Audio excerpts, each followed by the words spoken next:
Hello po sa lahat.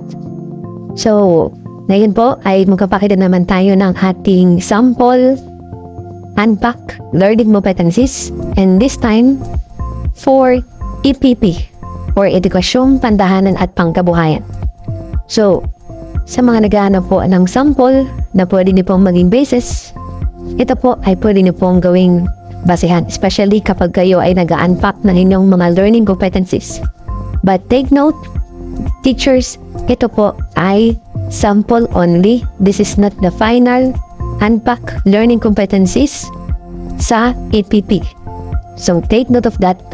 So, ang EPP po, alam naman natin, nahati siya sa Industrial Arts, Agriculture, Computer, or sa ICT,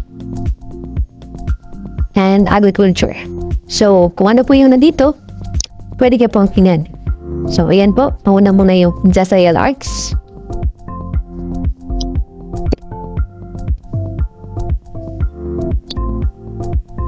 So, kung makikita niyo po dyan, mayroon na siyang budget of days. So, kung ilang days ang pwede niyo pong ilaan sa bawat objective. So, again, ito po ay sample lamang. Next is Agriculture and Fishery Arts.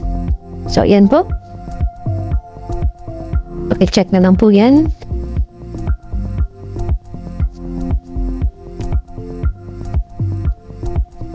Okay, sample only po yan.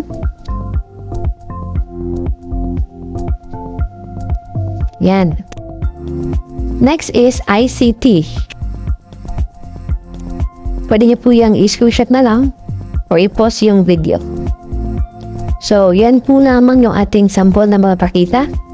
So, again, ito po ay product ng mga lesson exemplars and mga output na iba nating mga kasamahan. So, again, thank you po and good luck sa inyong pag-unpack.